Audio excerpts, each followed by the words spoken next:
Before we get started on the Humanimal, you want to make sure you have a new folder.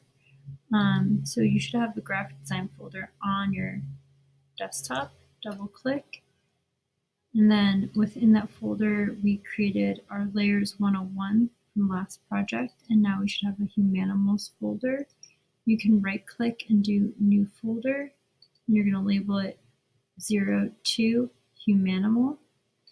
Then within that folder, I recommend making two subfolders, one labeled artwork, and that's where your Photoshop file will go, and one labeled images. And this is where you can collect all your images from the internet that you're going to use for your Humanimal.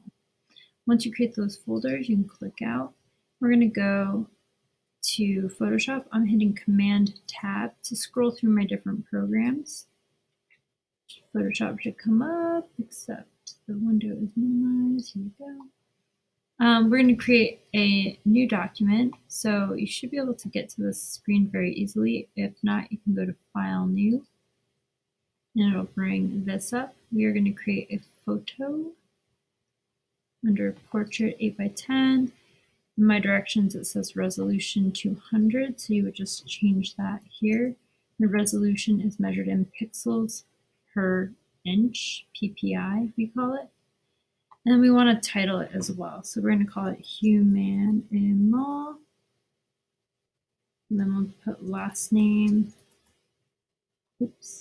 last name, first name. Switched.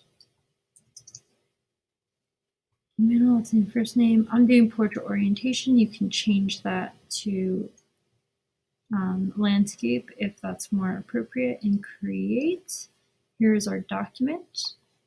And then I would go ahead and do File and Save As, so we know where to save it to.